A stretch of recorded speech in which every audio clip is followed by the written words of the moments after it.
I'm literally taking my car out for a drive because it's August bank holiday weekend. This might be the last bit of sun we have this summer, so why not take the car out for a spin? So I'm heading down to Horsham for a classic car meet, as I always do. So I am running a little bit late, but hopefully there'll still be a good turnout there and they'll still allow me in, but we'll see. So this surrounding area is actually home to Dunsville, the Top Gear test track, which is just behind me now. Unfortunately, I will not be heading over there. I know they are filming a new series as we speak, but Dunsville is soon to apparently be demolished for housing, so Top Gear are going to have to find a new place to have their test track. I don't know what's going to happen then. Will that be the end of Top Gear? We'll see. But today I am also sporting my Astro Collection Lord timepiece, and you can also get 10% off using Adam10 as a discount code on lordtimepieces.com. Right, a bit of free road.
So I have parked up there, however, look, you wait for one bus and two come along, there's another Cobra, very wide, it's definitely a different kit to my one.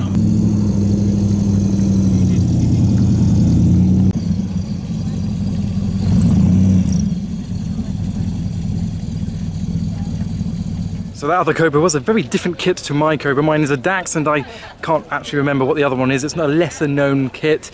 Very wide, very different proportions. They all come in different shape and sizes. You can personalize them as much as you want, and that's the beauty of having a kit car. And there actually are quite a few kit cars here today, but we start off with this Mini Cooper. It has a Honda engine in the front of it, as a lot of Minis tend to do these days, and it seems not one element has gone untouched on this car. Funny. This is a very typical British classic car show. There's Minis, there's Morris Minors, and of course Cobras. So there are actually quite a few differences between these cars, even though they look fairly similar from a distance. Not only the visual aspects, but the engine.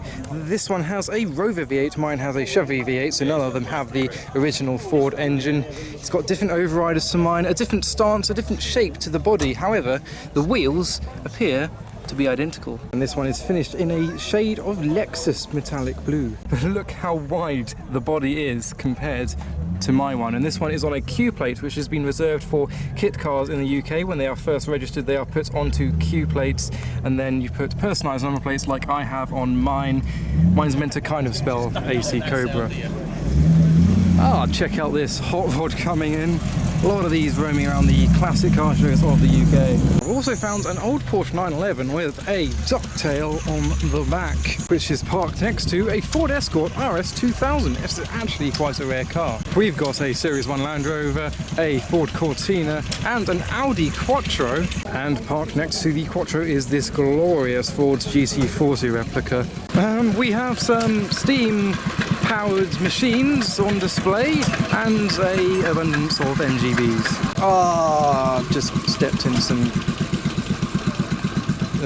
But further along is this Citroen CV that looks like it's come out of a barn, but I'm sure it's running a lot better than it looks. And further along we've got a Sierra Sapphire Cosworth next to an old Ford Model T and a Ferrari California replica. If this was a real car, this would be worth about £25 million. Obviously they're only worth as much as anyone's willing to pay for them, but this would be a very valuable car. But these replicas are actually fairly valuable themselves. This MGB is also something to my taste. He has gone for the Sebring look, looking like the classic race cars from the 60s and 70s, with the faired-in headlights for better aerodynamics and the fixed hardtop on a roadster car. However, if you like replicas, you will love the car that is next door. This is a Nissan Micra with the Jaguar Mark II body kit made by Mitsuoka in Japan. There are actually a fair few of these in this country. I don't know why. This one is a 4-door or 5-door example. They basically take the basic Nissan Micra from like the 90s and noughties and put a wooden steering wheel on and a front and rear end of a Mark II Jag. And adding that with a personalised number plate in black and chrome, and you have your own classic car on a budget. And further along, an Aston Martin Lagonda. Whilst they were known for their very forward-thinking digital dashboards, this one actually has a dashboard that resembles my Cobra's Smith styles. And yet more replicas. This is resembling a classic MG. This is a NG, N for November, and it has a plane on the bonnet. Watch these people's heads as they turn between one Cobra and the other Cobra, as they compare mine with the other one. And check out the paintwork on this AMC Rambler, on that rusty effect. It's got the rear wheel covers and a surfboard on top. It gives us a chance to play a game of what's inside your car. On today's episode we have $300, as well as some paddles and a fishing rod. Oh, it's so hot today that this car has literally caught fire.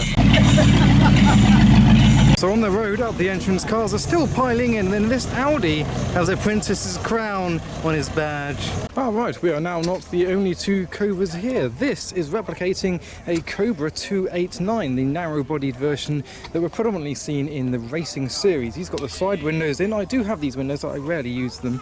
And the lovely single hoop with the support beam going down to the passenger footwell. This is a modification I'd love to do with mine, but it takes a lot of fabrication getting rid of a hoop and inserting a new one in a completely different style, so I don't think I'd ever end up doing this. But this is a nice original condition. Talking of originality, take a look at this Mini. Well, I'm mainly talking about his paintwork, not the central exit exhaust and stickers. A lot of people really go to town with these events. They've got their retro period correct picnic sets with their tea and cups. This is a very British thing to do. We've also got some toys on offer. Oh, here comes America. So I reckon I have seen all the cars. However, if I wanted to go home, I couldn't. Where everyone is lined up in lines of 2 so they can drive forward or back to get out, I am in the only line of 3 and I am bang smack in the middle. So I am boxed in for however long it takes for any of these cars to leave. But yes, I have been that guy and shown my 5.7 litre 350 Chevy V8. But I look forward to the sunny drive home. So this California actually started life as a BMW Z3. You can tell by the windscreen, which is the original Z3 windscreen with some chrome plated trims around the side, but they have done a lot to not only the exterior but the interior as well, with its beautiful Nardi Torino steering wheel. So it's got the reliability of a modern car. They normally still retain the BMW Straight 6, but with the looks of a classic legend.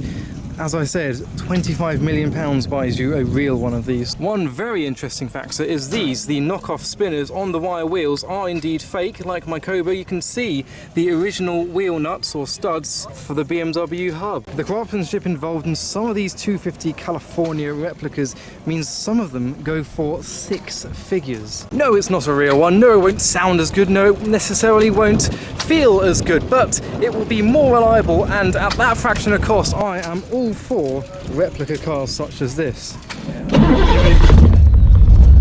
Right, so I have managed to leave my space with a bit of manoeuvring and I'm going to head home. So only a small local car show. Well, I say local, I had to drive over an hour, maybe an hour and a half to get there, but I still hope you enjoyed that video. Something a little bit different to normal, classic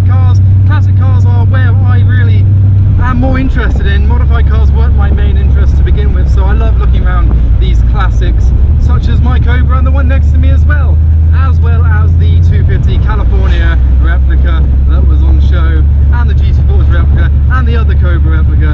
Loads of replicas there. I love leprechauns. So I hope you enjoy the video. I'm going to have a lovely, warm and sunny drive home in the Cobra. But